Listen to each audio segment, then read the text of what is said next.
Ladies and gentlemen, live from the WCRD studios at Ball State University, it's live from Letterman!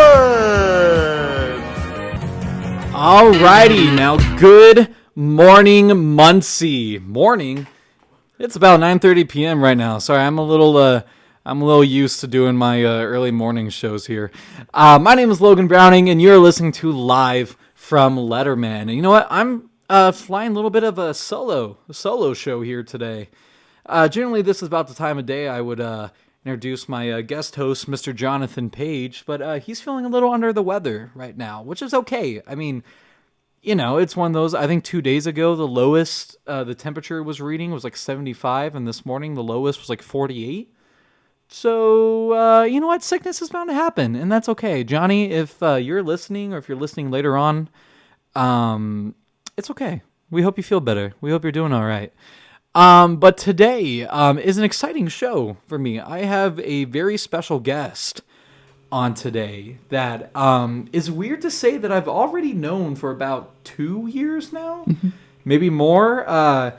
This man and his roommate were the first people that I met here at Ball State, because we came in during the pandemic freshman year, and we did Johnny and I tried to do the classic, we left our dorm room door open, anyone can stop in and say hi, and nobody did, because everyone was scared of getting sick, and so we found these two guests. One looked like Sasquatch, and the other one kind of looks like a Q-tip, but like in the good way, just roaming our hallways. He lived in the same room as us, just 2 floors down.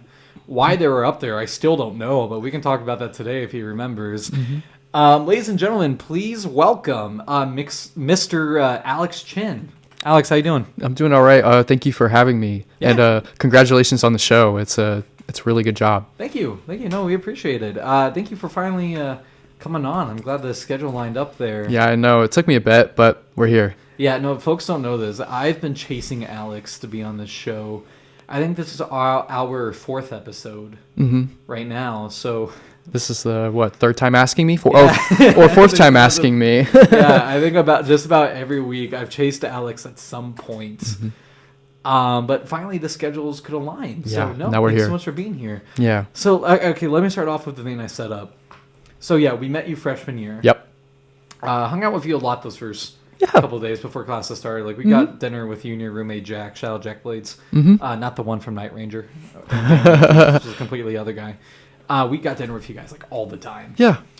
Why were you on the third floor? Okay, so just like you, we had our door open. We were looking for people to talk to and everything. And the only people that came to our door was RAs. Yeah. So I was like, all right, great. So we're just going to walk around and do the same thing. And I don't know if you remember this from the story. You actually just left the bathroom going into your room. And I was, and I was like, hey, what's up? And then I don't know, we just kind of, we saw your door open and we saw like all the cool stuff in your room. Like I'm telling you, the most decked out like dorm ever. Like he had like whole furniture in there. Like, oh, we were tricked out. So we kept like all the furniture that came with the dorm. I think the only extra thing we brought other than like a fridge was John brought like a TV stand. Yeah. But then with it though, then we decked it out. When I tell you, that was back in the day I like to talk about, where I had a little bit of a Monis record collection. They could fit in just like one little tiny space, and then even in that space I had like DVDs and stuff. It's weird to say I remember the DVD. One of them was An Evening with Kevin Smith, and another one was the complete series of Taxi, like Andy Kaufman. Wow. And Danny DeVito. Great show, don't get me wrong. Fantastic show. I don't know why I brought it. I brought it with me now. It's in my room in my apartment. But we were decked out a little bit. Like I was proud of that because we had that over in the corner. It was behind my Kiss poster, and my I think I had my Black Sabbath one at the time. And hearing that I was coming back from the bathroom does not surprise me at all. Yeah. Seeing that right before we started the show, I was just coming back from the bathroom. I'm a bathroom sort of guy, which is ironic because he's the one named John. That was a toilet joke for you all. But yeah, no, I do. Yeah, I remember then I can't remember if we I'm sure we invited you in. Yeah, we just walked in. Which was a good test to me because I'm like, good, these guys aren't vampires. They didn't need to be invited to enter the room. They kind of just came in. So that was good. That put a lot of worries to my rest. I don't know if you know this. In my dorm, I actually kept a drawer that was just full of nothing but garlic and steaks. Of course you did. Yeah, I misread the book Dracula though, because I had like ribeye in my drawer. I misread what they meant by garlic and steaks, so I just had a drawer full of ribeye and garlic salt. And by the time we did eventually run into a vampire, or just a college kid trying to figure some stuff out. Typical Logan happening right now. Yeah, this is just typical. Prepared is what I'm hearing. And he tried to enter a room, and I threw it at him. And he was like, "What is that?" And I was like, "It's a steak and garlic." And he's like, "No, that's not what they meant. They meant a wooden steak." I'm like, "Well, you can't eat wood." And eventually, he did just end up leaving, not because it worked, more or less just because rotten meat. That eventually just got to him, but yeah. So it was good that you guys came in. Yeah, just hung out for a little bit. But yeah, and here we are, starting off. We're a little bit into our junior years right now, our third years. And yeah, I was thinking about that in my last class when I was trying to figure out how I was going to introduce you. Mm-hmm. I had to think about that. I was like, yeah, I've known Alex for about 2 years now. Yeah, already. I was like, I did not know if you really remembered all this stuff and how we met. So I'm like, it's very nice of you to introduce me that way. Yeah, no, dude, you're one of those. Up until this year, which I'm excited to do, I haven't really made a whole lot of college friends. Mm-hmm. Because freshman year, no one talked to anybody. Yeah. Sophomore year, I was commuting up from Noblesville. Oh, yeah. I remember you talk about that. That sounds terrible. Yeah, it was because the only classes I had were like Tuesdays, Thursdays, or whatever we had. It's me right now. Intro classes. So I was like, save some money. And then the price of gases, oddly enough, made it cheaper just to rent an apartment. But you were always one of those, though. I'm like, oh, friends, but we got Alex. Yeah. Because I saw you a lot freshman year. We'd always talk to him when we saw you. Mm-hmm. You were in my class second semester last year. Mm-hmm. I don't think I had you in any classes first semester. Mm-mm. But no, then friendship rekindled there. That was hilarious. And here we are. And I still get to bug you like every day. Yeah, I don't mind it. It's fun. You have a lot of character, and that shows. It shows a lot right now because you have this whole show. So, thank you. By a lot of characters, folks, he means characters that speak to me in my brain, or his ego. Some doctors classified it as, I can't remember. It's like a schizophrenia or something like that, but it's fine. Who said that? Shut up. All right. Well, hey, you know what? Let's go ahead and let's kick this off, man. So, Alex, where are you from originally? Okay, so I'm from Jeffersonville, Indiana. For those of you who don't know, it is right by Louisville, Kentucky. So the city on 65, you'll pass it once you get into Louisville. It's not the smallest town, but it's not the biggest town. I'm from there, and I decided to go up to Ball State. It's 3 hours away. Yeah. So why did you, out of like all colleges all around, why did you choose Ball State? I chose Ball State because I originally was going to go for journalism, and I was like, this seems like a good place for that. And my brother, he came here for journalism, so not journalism. He was a weatherman. He did weather. Cool. So I was like, okay, sounds all right. I'm gonna do it. And yeah, now I'm here. I literally applied, and I was like, I don't want to do journalism anymore. So I just decided to do TCOM, is what it was called at the time. TCOM. Now it is media. TCOM for life. It is still TCOM so much to me. So that my professor, they still refer to it as TCOM. Yeah, no, they all do. I'm like, I'm the same way. And it's one of those things, I never knew I would care about something as much until I read that we were switching us to media. I was like, wait a second. I've already become one of those old men that, like, back in my day, it was called TCOM. Like, let's be honest. I feel like media does fit it better because, like, anytime we explain we're in TCOM, what's TCOM? Telecommunications. Oh, you work with phones. Kind of. Which, I mean... kind of. Yeah, no, yeah, it does make a little bit more sense because I know we also tackle a bunch of media here. Yeah. Oddly enough, not the one I wish we were, but okay. Because for those of you listening along that don't know, Ball State's whole programs for these are very centered towards news production. Yep. which makes sense. It's one of the big reasons why I came here was the news. I was like, yeah, it sounds like me. Yeah, no, I mean, in my brain, because I came here hoping to study some sort of filmmaking sort of route that we don't really offer. No, it's like we have like a film in class. Yeah, kind of. That was actually my first concentration. It was the film and media studies. Mine too. That's what was my first one. But then when they decided that it was more or less just like teaching you how to be a film critic almost. Yeah, or like a teacher. That's what I remember. I talked to my advisor and she was like, yeah, this is basically what it is. I'm like, okay, that doesn't feel like me. Yeah, no, I dropped the exact same vein, and that's why I figured for right now, because this, not so much that Ball State wasn't my first choice. I think Ball State was definitely my safety. Not in the sense that I didn't get into the other score or whatever, just because in my heart I was just like, no matter like what, like if, because we all go that fun identity crisis senior year, when we're like, do we want to do what we want to do?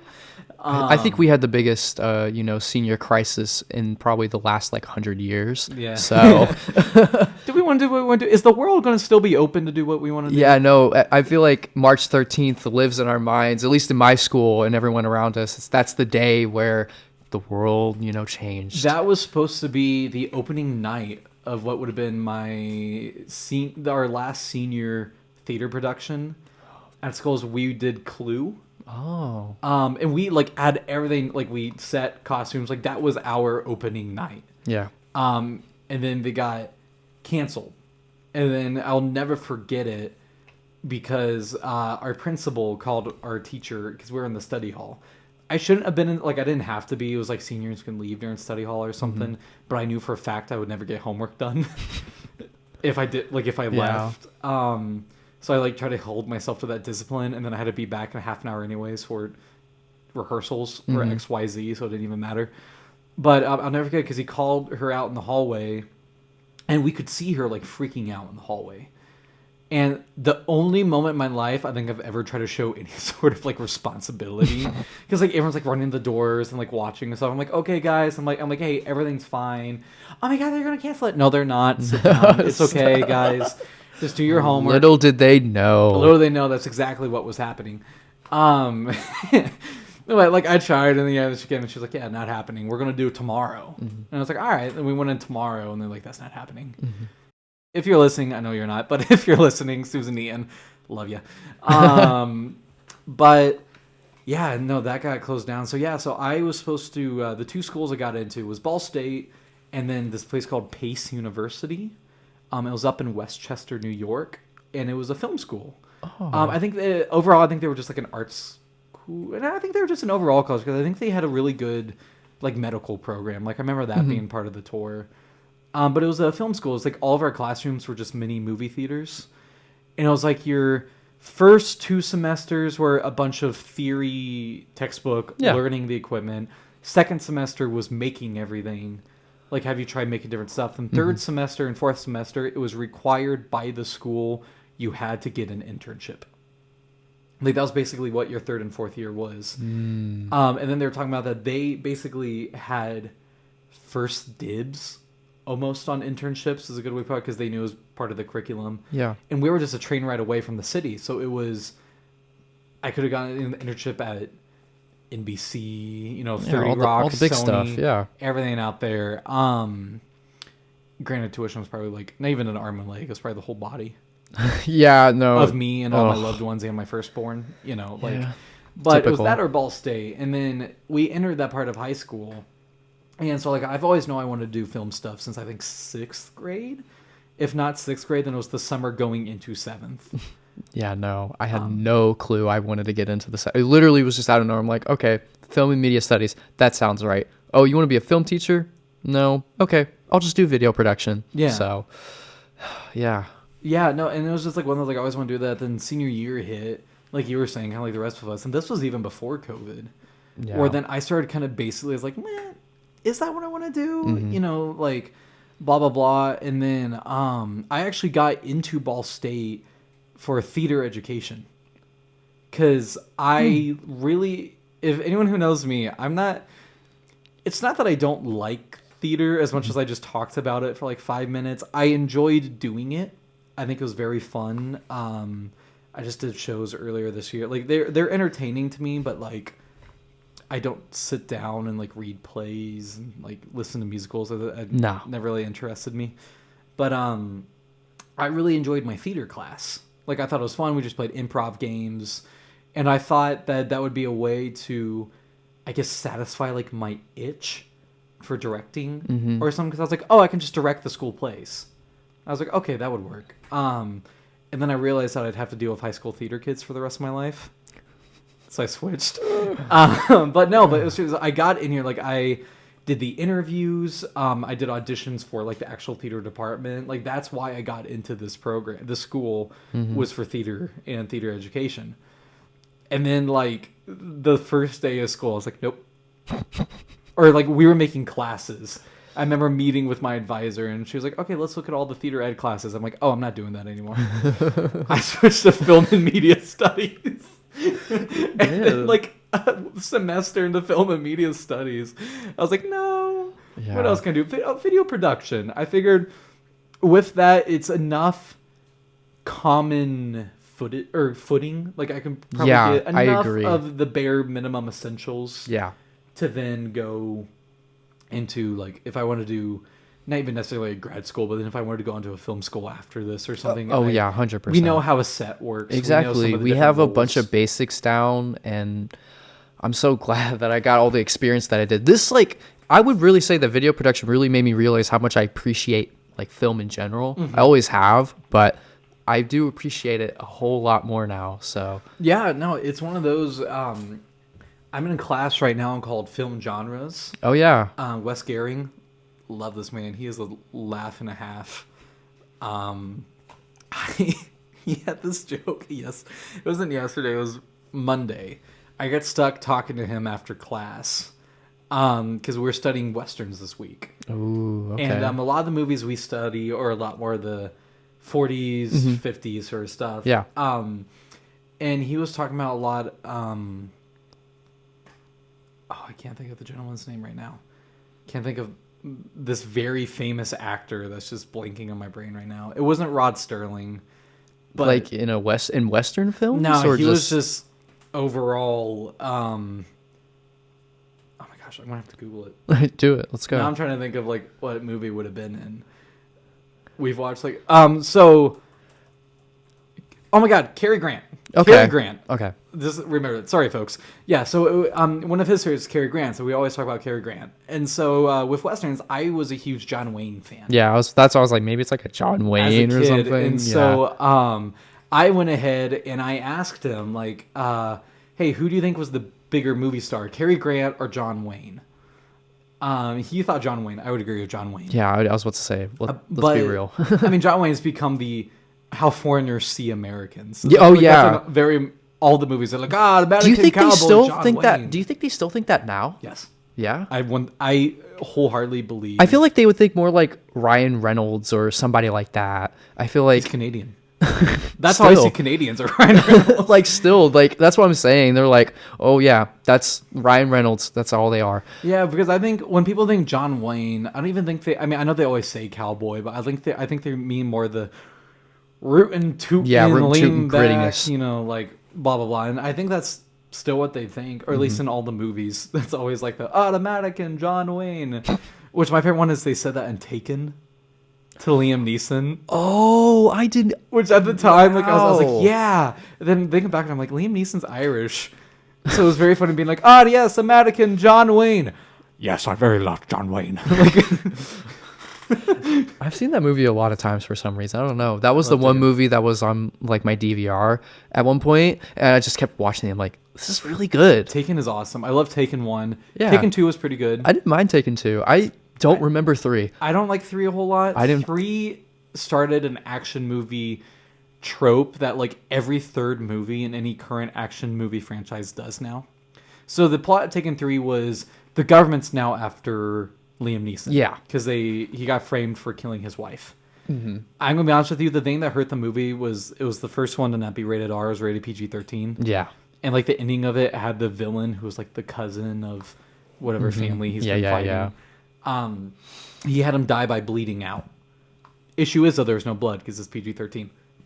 Excuse me. But now, though, I swear, every modern action franchise, that's the plot of the Yeah, movie. I'm thinking of the Olympus Has Fallen or whatever. Yep. Those are ones with the discount Gerard Butler. Actually, is that Gerard Butler? I don't know. You might have to look that one up.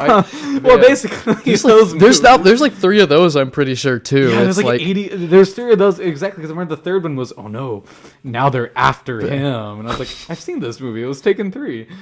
Wow. Yeah, no, that was a huge tangent. But no, going back to it, and we were talking about those, and I can't remember. He was talking about westerns. And he talked about that he used to ride horses a lot in his youth, and he goes, yeah, once. We were talking about Butch Cassidy and the Sundance Kid. Great movie. I don't know if you've seen it. But there's a scene in there where in all the westerns, they always like scare off the bad guys' horses. Yeah. So they can't chase after them. Which apparently, I guess, isn't really like a real thing. Like horses aren't that easily scared off by just someone going, shoot, shoot. Wow, that's something. You know, like Okay. like loud noises and stuff. Yeah. Yeah. Just someone go shoot, shoot, and patting them and stuff. They don't really do a whole lot. And so, in Butch Cassidy and Sundance Kid, that's exactly what happens. Is that Robert Redford runs out to scare away the horses and they don't budge. And it's hilarious and it's funny. But he was talking about that and he said that he was riding a horse once and I think he said it was like a helicopter or something flew overhead and the horse got freaked out and bucked him off. And he goes, and so I started flying through the air, but obviously I'm not Superman. So when I hit the ground, I wasn't paralyzed from the neck down. Because he sets it up. Exactly. Because he sets it up like I'm not Superman, so I can't fly. And then it ended up being a joke about Christopher Reeve's very serious health condition. We love Christopher Reeves. May he rest in peace. The best Superman. But I'm not going to lie to you. In the moment, it was just so off the cuff and backhanded. It's kind of funny. It's awful. But it's funny. It's funny. But anyway, so no, but I'm taking film genres right now, and that's the exact thing. Is it's giving me a bigger appreciation, I think, for a lot of this stuff. Because he said in one of his lectures how, in terms of all art forms, we're pretty much the newest. Like, I didn't realize video and like cinema has only been around for about 100 years. Yeah, maybe 120. Ooh, no, about 100. It's around like I feel like the 20s. I mean, I feel like. You were talking about horses, and it made me think of Nope, and thinking about the first film, and I'm like, yeah. I mean, I don't remember the year that was, but it's not. It is the newest. I don't. Yeah. What can we really do other than video? Yeah. And images like. No, really, and I mean I love that about wanting to go into this field, and so it's being like there's still so much we can take and do with it, that we're still just in the bare bones beginning of it all. That's it, but that's exciting. Sorry, but going back to you. Yeah. So you mentioned you came in here for journalism and then switched. Why did you switch? Because I mean, like when I think Ball State, as much as I think our program and stuff, obviously we're known for journalism. We have 10 feet away from us right now. We have a ginormous news studio. Yep. So like, what made you shy away from that? Honestly, to me, it was really a money thing. I felt like. I took classes in high school about it. I never did any school paper or anything, but I always was interested in it. And I was just like, I think about, like, I just feel like that there's not a lot of money in it. And unless you're maybe like a big anchor or something like that. But I feel like if you're a big anchor, that'll really weigh you down. Yeah, if you're trying to swim, you can't go anywhere because it's a lot. So I just didn't think I wanted to be like some random reporter for something that I really like. I feel like I could do something different. So I was like, TCOM, film media studies. I think that sounds right. Let's give it a go. Yeah, this is making me sad though. I don't think you understood my anchor joke. What did you say? Because he said if you're a big anchor, I'm like, yeah, if you're a big anchor, that would really weigh you down. Like anchors for boats. Like, okay, if you guys don't know, this is what Logan likes to do all the time, 24/7. Even if I'm asleep, he somehow has a pun somewhere. I just whisper it in your ear while you're sleeping. Yeah. No, it's like I joke on it all the time. It's like I remember there was a conversation we had. I think everything that I said, he had some sort of pun to it. It's just back to back, like some sort of rap song. I'm like, wow, you literally could be a rapper. No, we're going to talk about rapping. We're going to talk about penny board here in a second. Oh But no! All right. no, but so I get that though. Yeah. I mean, I do get that. That's something that I feel like if, as much as I want to make this joke, I feel like if you're worried about money, I don't know if you went into the right field. Because we are very much of the, if you make it, you get money. Well, in my opinion, I feel like, I mean, I don't even, this is not an opinion. I feel like media, what we do, video production specifically, is so broad. You could go freelancing. That's just such a basic route that you could go to just to get some experience. Like, I kind of align towards like content creation, like YouTube videos. I mean, I don't do anything myself, but I've always been interested in that type of thing.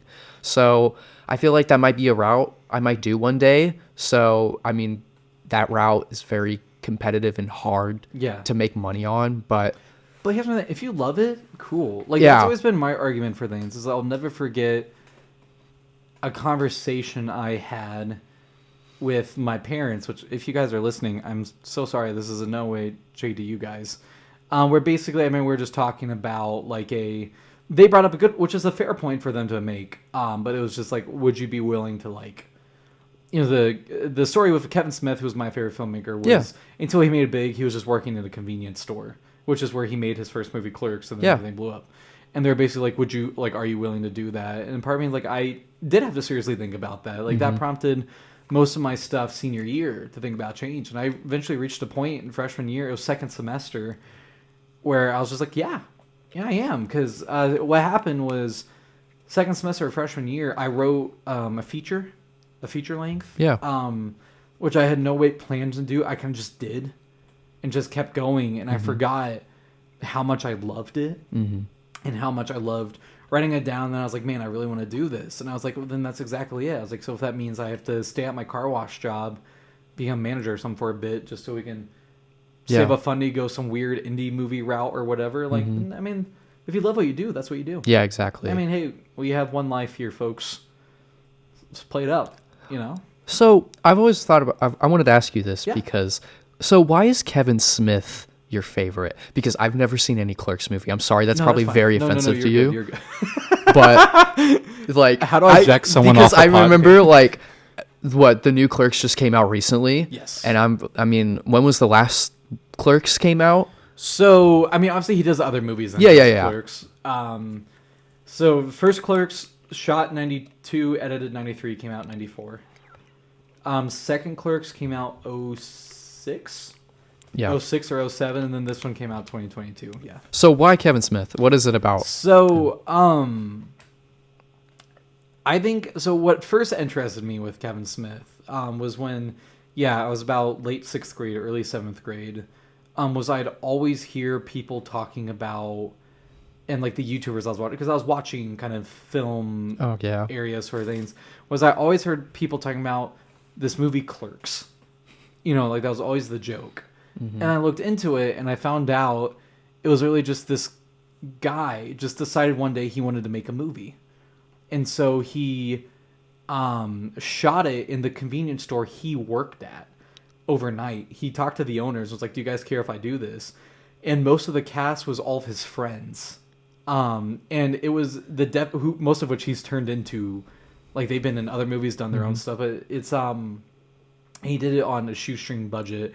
It was like $22,000 or something, which for those people listening along, you're like, what, $22,000? That's a lot. That's in terms nothing. of movie, that'll maybe get you like a day's worth of footage. Yeah, like that couldn't even afford any of the actors that you're thinking of right now. No, and that was the joke he made. Is then he made a movie in 2019 called Jay and Silent Bob Reboot, who were two of his characters, and they had a joke in there that it was a Clerks reunion at like a Comic-Con, and everyone was in, because the movie was in black and white, that the whole movie was in color minus the people on the panel were in black and white. And that was a joke he made. He said the one shot in this whole movie that was expensive than the actual movie it's based on. But because you got to pay everyone and whatever. And I think I always really liked just the story of him, because it was a matter of, I mean, to me, it was inspiring because it was one of those. I was about to say that's actually very inspiring to proved like anyone can do media it. students in general. I feel like that's a very inspiring story. Yeah, it just proved anyone can do it. Like he was working here, didn't really know where he was going in life, and then decided maybe this is his route, which is basically the point to each of the Clerks movies. Because there's 3 Clerks movies, and he's done a bunch of others, and we can get into those later if you want. But the 3 Clerks movies, the basic plot of all of them are these 2 friends, Dante and Randall, at different moments in their life, going through different things. But the core aspect of it is, what do I want to do with my life? So Clerks 1 was they're both like 23 or something. They're like, man, we decided not to go to college, like other people did, and we're stuck in this convenience store. What do we want to do with our life? Then Clerks 2, and then it ends with them being like, we're going to get out of here, we're going to go to classes, blah, blah. Clerks 2 is you find out that didn't happen. They're still in the convenience store, then it burns down, so then they go work at a fast food restaurant. That's crazy. And they talked about that they did try classes, and they dropped out, because they thought it was dumb. And now it's like the main character, Dante, one of the 2 friends, is about to move down to Florida with his fiance, but like he's not really that into her, but like at the restaurant they're working with, he got his boss knocked up, and so he's adding that basic still story that what do I want to do with my life, because the friend is also thinking like, well, what do I do now that he's leaving, like what does life look like now? But he's like what do I do now, like I don't really want to get married to her, and like she's about to have my kid, but I don't know if I should stay, and then this third movie does, and it ends with them basically buying the old convenience store and reopening it themselves. So now they're their own bosses and stuff, because they're like, this world we know, but this is the world we love. And then Clerks 3 is basically that, but you throw mortality into the mix, because the best friend, who's the main character in this one, has a heart attack and almost dies, because that's what happened to Kevin Smith in 2015. He had a huge heart attack, and it was like 90% blockage. Like I can't remember the name of the heart attack, but its nickname is the Widowmaker, because like only 15% of people survive or something like that. And so they do that whole thing where they're like, man, like I don't know if I really did anything with my life. And the main guy from the previous one is like, what do you mean we opened up a convenience store? And he goes, oh, whoop-de-doo.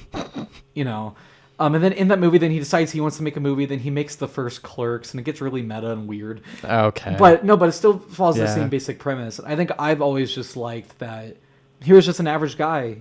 He had an idea, so he just took it and ran with it. And from then his second movie was called Mallrats. First off, kicked off 3 careers. And I'd argue 2 of which are some of the biggest careers. First off, Ben Affleck. Yeah. He gave Ben Affleck his first ever starring role. That's crazy. Jason Lee, who plays like My Name is Earl, and then like Dave from Alvin and I was going to say Dave. That was his first ever movie, was with Kevin Smith. And the first film cameo of Stan Lee was in this movie Mallrats. And it really introduced comic book culture into the mainstream, because that came out in 96. Which all they really had for comic books in 96, or comic book movies, was Clooney's bat nipples. For Batman and Robin. Like, you didn't get a whole lot, and they weren't popular. So, like, it bombed in the box office. Like, I think they only had it out for 2 days. But then home video release made all of its money back. Yeah. And then some. Like, it really blew up on secondary market, which is weird to say now that a comic book thing wasn't popular. Yeah, no, it's like, look at where we're at now. But then that's why Kevin Smith is such a pop, like every Comic-Con Kevin Smith's hosting all this different stuff, because he was kind of the first nerd. But no, so that's why him for me is that he was kind of just the example of like, anyone can do it. This guy's nerdy. He talks about Star Wars and superheroes in his movies. Like, that's the dialogue. I was like, and he just films it at whatever spots he has available for like little to no money. And then so I was like, it's always just, hey, why not? That's yeah. I didn't know a lot about him, but yeah, that's very inspiring, actually. Yeah, no, it's very cool. This is very weird for me. I feel bad. I mean, I've been meaning to interview you, and I feel like this I is know. I kind of flipped it on you, but do you want to host the show now, ladies and gentlemen? Live from Letterman, trading hosted by Alex now. Chinn. But okay, so then I mentioned earlier that I do want to address. So real quick, what is your major? Is it video or audio? I am video production. Video. Okay, I don't know why I always thought you were audio. Yeah.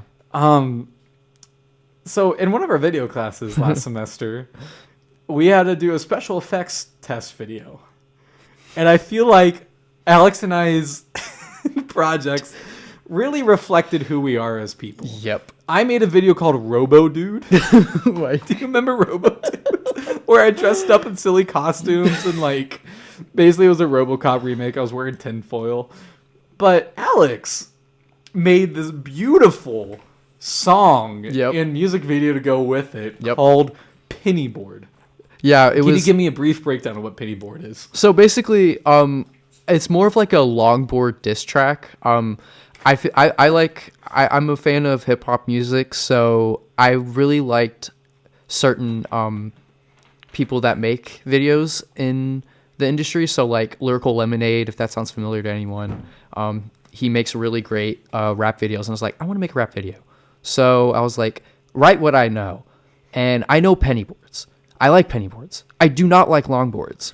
For those of you listening along right now that don't know what a pennyboard is, it's basically kind of just like smaller skateboard. So skateboards are typically 32 inches, and a pennyboard, the small pennyboard that's actually a pennyboard is 21 inches. There's nickel boards, which are 28 inches or 29 inches.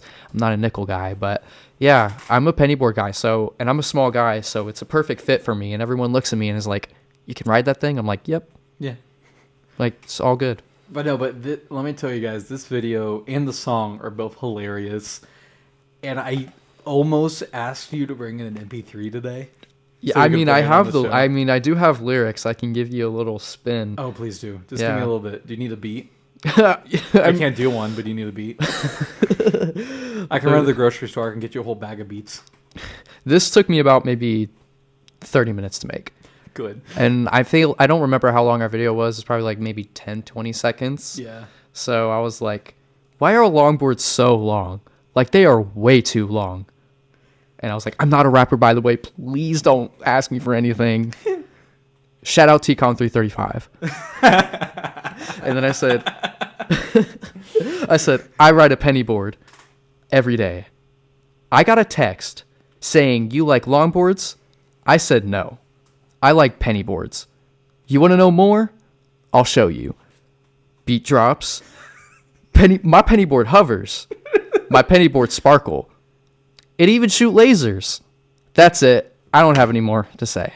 And it was basically like that. And in the video, his pennyboard shot lasers. Yeah, I was about to say, that was like, I have to make... We had to use special effects. Yeah, I was like, we had to use, I think it was 3. So I was like, I had to do something that I know I can do with it. So I was like, I know how to make a pennyboard hover. I know how to make it shoot lasers, and I know how to make it sparkle. So it's very simple. It was funny. I did think it was a lot of funny. It was a lot of funny. I thought it was pretty funny. There wasn't a lot of preparation into it. I was like, I'm just going to do it and go for it. So no, hey, it's fair. Yeah, no, well, hey, Alex, we're very lucky to have you here on the show. Mm-hmm.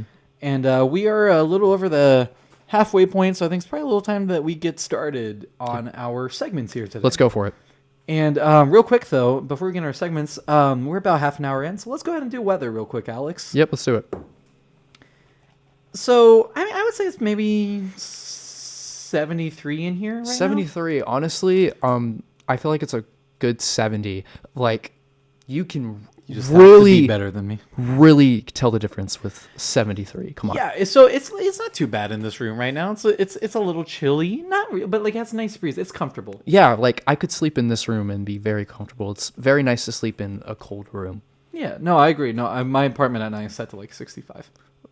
Okay. I like it cold. Let's pray it's not that cold in here. Okay, well, my blubber keeps me warm, Alex. It's called Darwinism. So how about you go devolve? Oh, man. Okay, but so yeah, all right. First segment here today is Hollywood stories. So this is what prompted me, I think, to move it along because you mentioned that you're a hip hop fan. Yes, I am. I think you're going to be really sad by my first story here today. Go for it. So this was dropped on the world maybe as of an hour ago. Coolio, the hip hop artist who made the famous song "Gangsta's Paradise," has been found dead at age 59. No. Yeah. There's no cause of death as of now. They said the EMTs on arrival believe it was cardiac arrest. So he may have had a heart attack. But yeah, so rest in peace, Coolio. I'm not gonna lie to you. Everyone loves Gangsta's Paradise.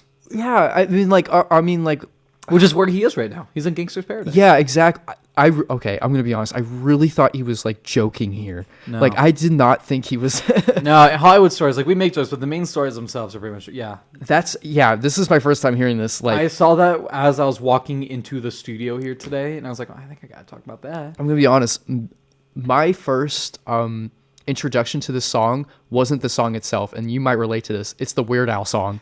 That was my That was first. mine. It was That on was this like my Paradise. introduction to the song, and I mean, like, I love rap music, and I mean, I don't know how I did not hear this song before. I don't know how I listened to the Weird Al song first. Well, Amish Paradise, yeah, Amish Paradise. it's a great song, man. Rest in peace, Coolio. Rest in peace, you crafted a great song that Weird Yes. Al took and ran with. Yeah. On far happier news, though, our second story today, Hugh Jackman is returning as Wolverine Oh, yeah. for Deadpool 3. I'm very excited. I am excited to see the video they posted today. Oh yeah, I saw both of them. The one that came out today, the one that came out yesterday. It was Yeah. So yesterday, the video Ryan Reynolds posted was basically an apology video for not being at Disney's D23 convention, and he basically just was saying like, "We've been hard at work on Deadpool 3, but the issue is we have no ideas," which is very Ryan Reynolds. But he goes, "But we do have one."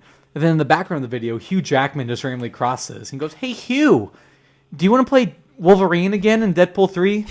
"Yeah, sure, Ryan." And then just cut to like Deadpool logo getting messed up by some Wolverine claws.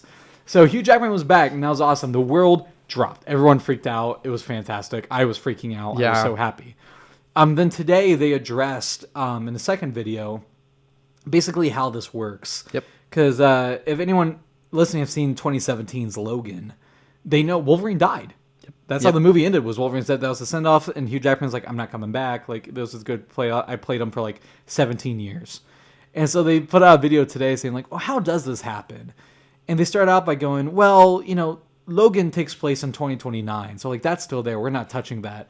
And then the next minute, the video is just bleeped. Yeah. They're just like describing a bunch of stuff. So if you want my opinion, I think they're going to pull a Spider-Man Far From Home. Yeah. And like he's going to come here, and then maybe he gets sent back, and Deadpool's like, "Wait, why am I still here?" And then Deadpool pulls in the MCU, or they do one of those variant things like they're doing now. But at the bare minimum of it, Hugh Jackman's back as Wolverine, Yeah. and I could not be more excited. This is the way that they're putting this stuff out. It's very Deadpool of them, of course. I mean, Yes. it is the movie, so I think I think what they're doing is it's actually not a bad idea. No, I think Ryan Reynolds is definitely in charge of the advertising for this. I really hope he is. I mean, he's in charge of a lot of things, but like Aviation Gin, but yeah, Aviation Gin, Mint Mobile. I mean, he has I feel like he has his own like media company or something too. I literally was looking at his This is Twitter Ryan today. Reynolds, If you couldn't he's the tell, man. But my thing is, I can't see them keeping Hugh Jackman. Like I can see him. I think he will be coming back just for this movie. Because mutants are now a main in the MCU. Like Yeah. they introduced that into Miss Marvel.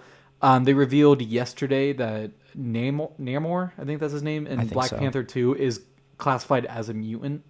So the X-Men are coming. I don't think it will be Hugh Jackman though.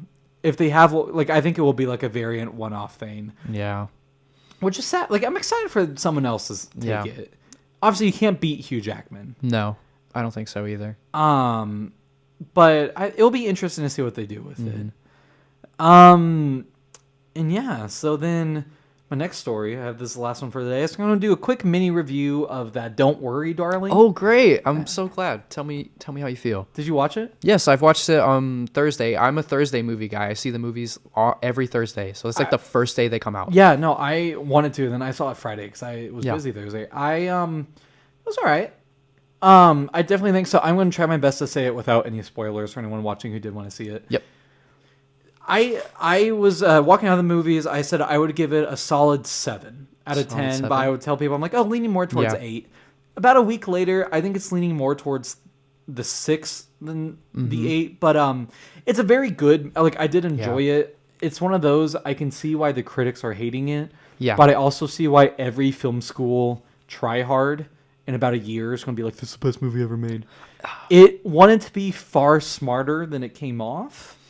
Yeah. But I did learn something today, though, that does kind of change how I see the movie, which was apparently through reshoots, they completely changed the ending 180.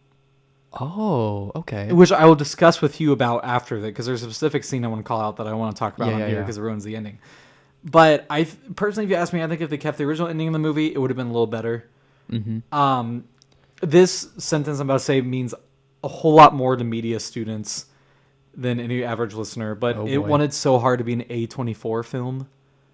Yeah, But it I wasn't. I can understand what you're coming off there. It's a very, I feel like it's a messy A24 thing. Yeah, I hate saying it, but I wanted to be messy. I do really like A24 things. yeah, like, I do too. it's- A24, yeah. Like I just watched finally Everything Everywhere All at Once I still need last to see night. it. I still need to see it. Wow. No, all I like gotta say. A24 makes good stuff. They're Yeah. wonderfully weird.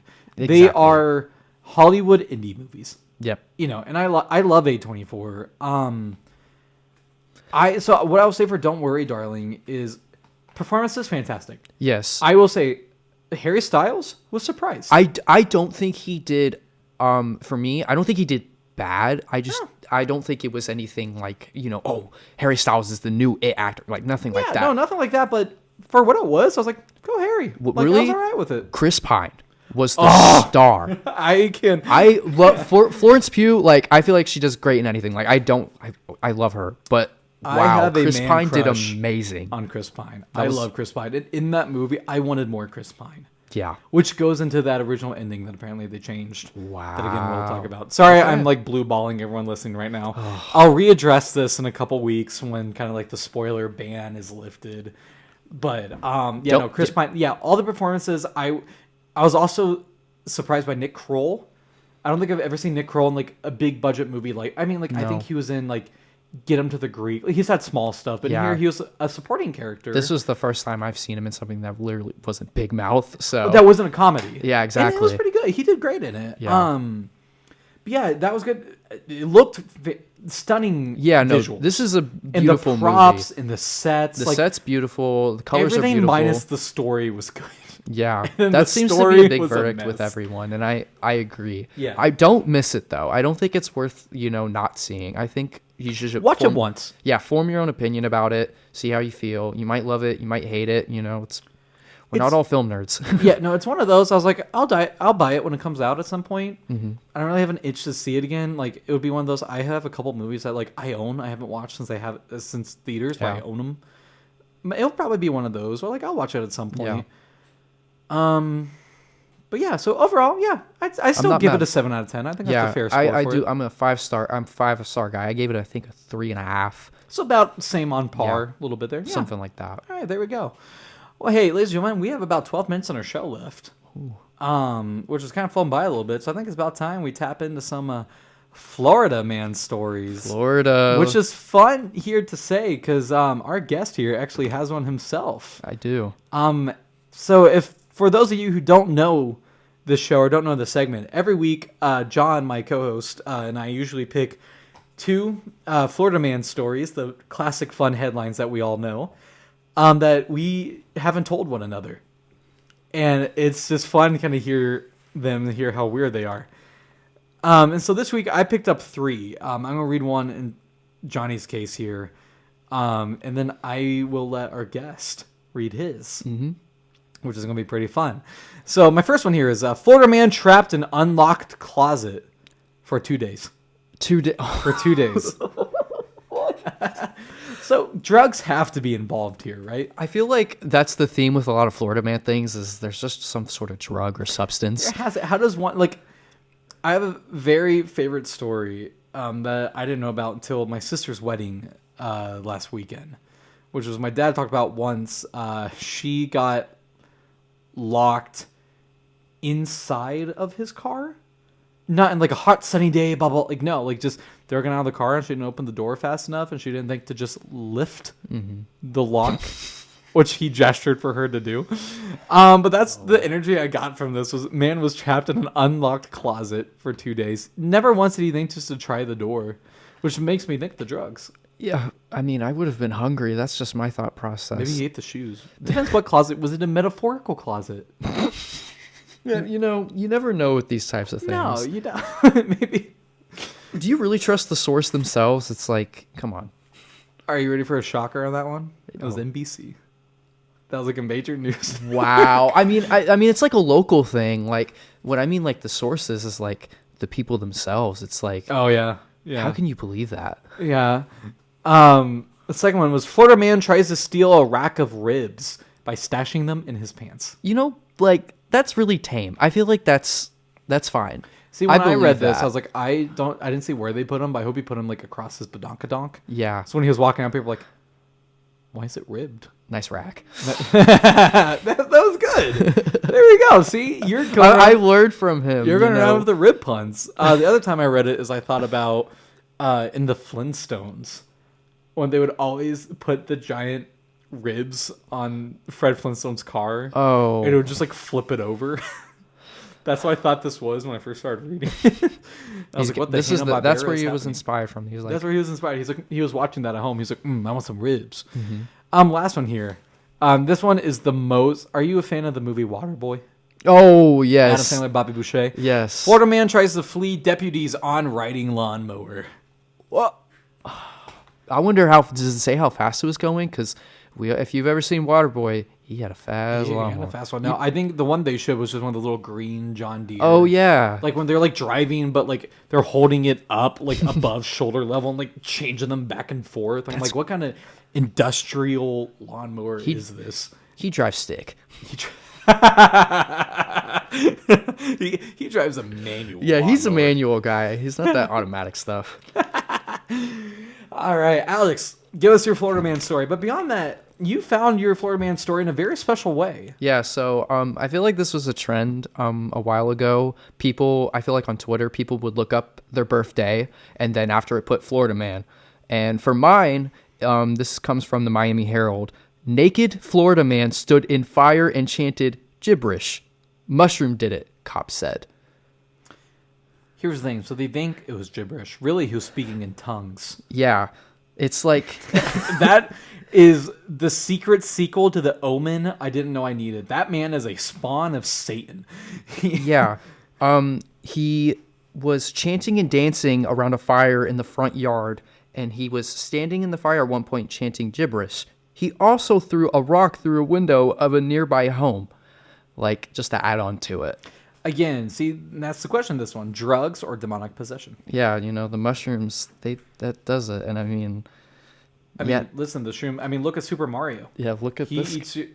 Yeah, so folks, Alex has shown me a photo of the gentleman in question who looks shockingly like Marilyn Manson. Not Marilyn Manson, Charlie Manson. Charlie. Not Marilyn Manson. completely different mediocre person. musician. But he's talking about Charlie Manson. Yeah. Wow.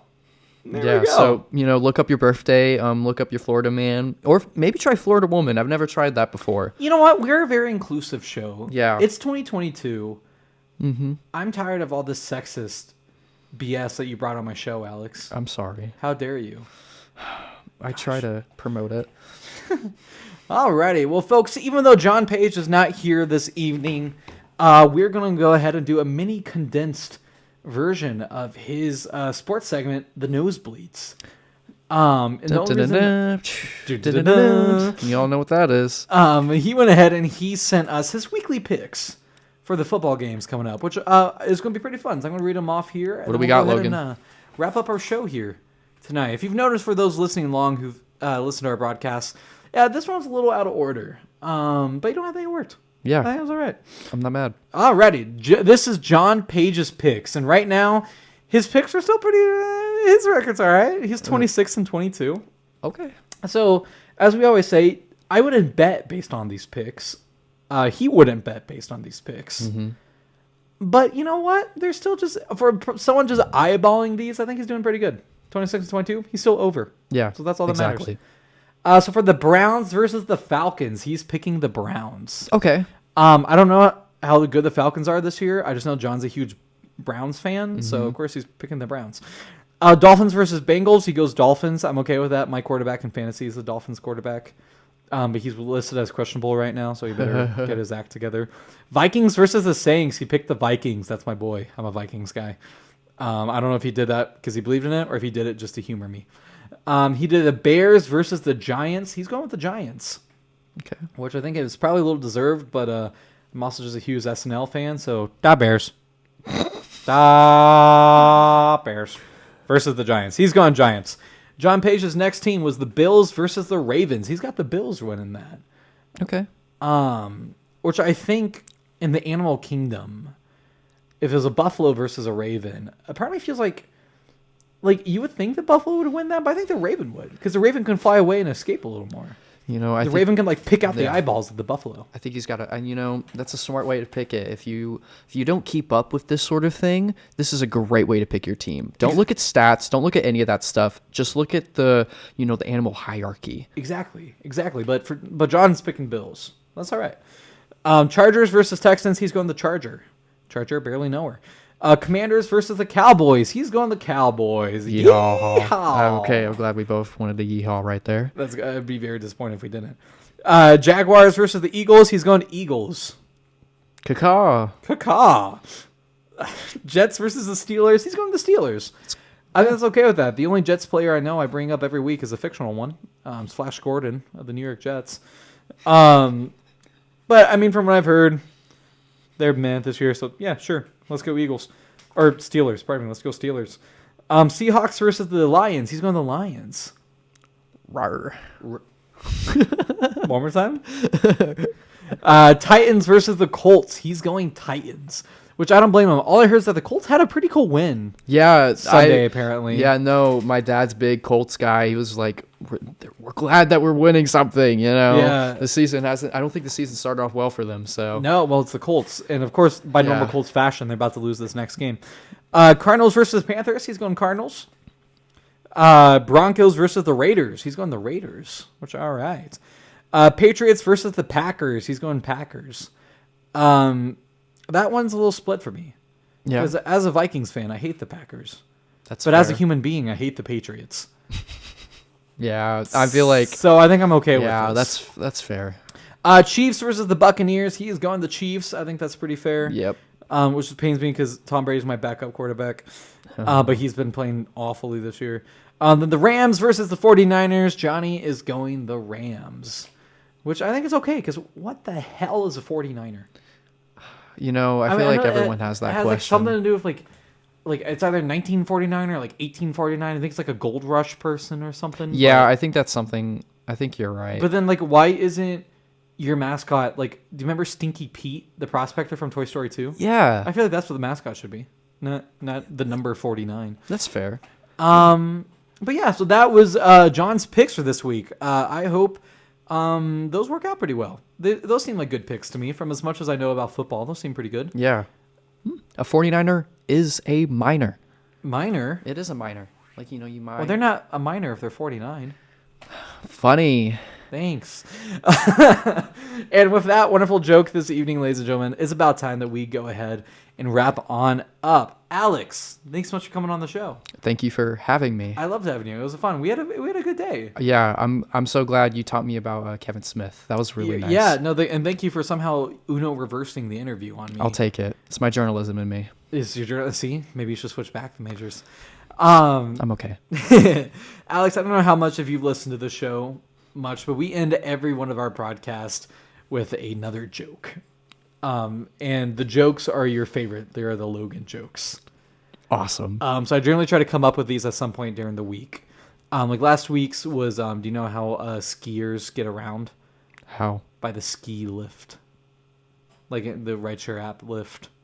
Instead of Uber. So I'll give you into this week's. All right. Do you know what the most detail-oriented body of water is called? No. The Pacific Ocean. Like Pacific? Yeah, I very much understand. No, that do you one. get it? Because specific. Yeah, like Pacific Specific Ocean. ocean. And ocean's a body of water. Oh man. Do you get it? No. Oh. I don't think I do. All right, well, with that confidence boost, ladies and gentlemen, we're going to go ahead and wrap on up tonight. Thank you all for listening to Live from Letterman. It's a joy to get to do this every week. And again, ladies and gentlemen, please help me in wishing Jon Page a very get well soon. We hope he feels better. Get well soon, Jon, if you're listening. Yeah, we hope he's back with us next week. We'd love to have him. And of course, if for some odd reason you guys haven't gotten tired yet of listening to my voice, Friday morning at 6 a.m. to 7 a.m., Naturally Wired is going to be on. We're going to be playing more of those hard rock hits from the 1980s to the 1990s that everyone loves. And then also in the afternoon again, 2 p.m. to 3 p.m. So make sure not to miss it there. And then we have a new show coming on tomorrow. I'm not the host of it, but a previous guest of the show, dear friend Grant Coven is. It's called Pop. Pop. What's it about? Pop culture. Wow. They discuss pop culture stuff. And apparently, that will be tomorrow from 3 p.m. to 4 p.m. right here on WCRD 91.3. Always Better Radio. So make sure to check it out. And you know what? We will look forward to seeing you all next week. Ladies and gentlemen, have a great night.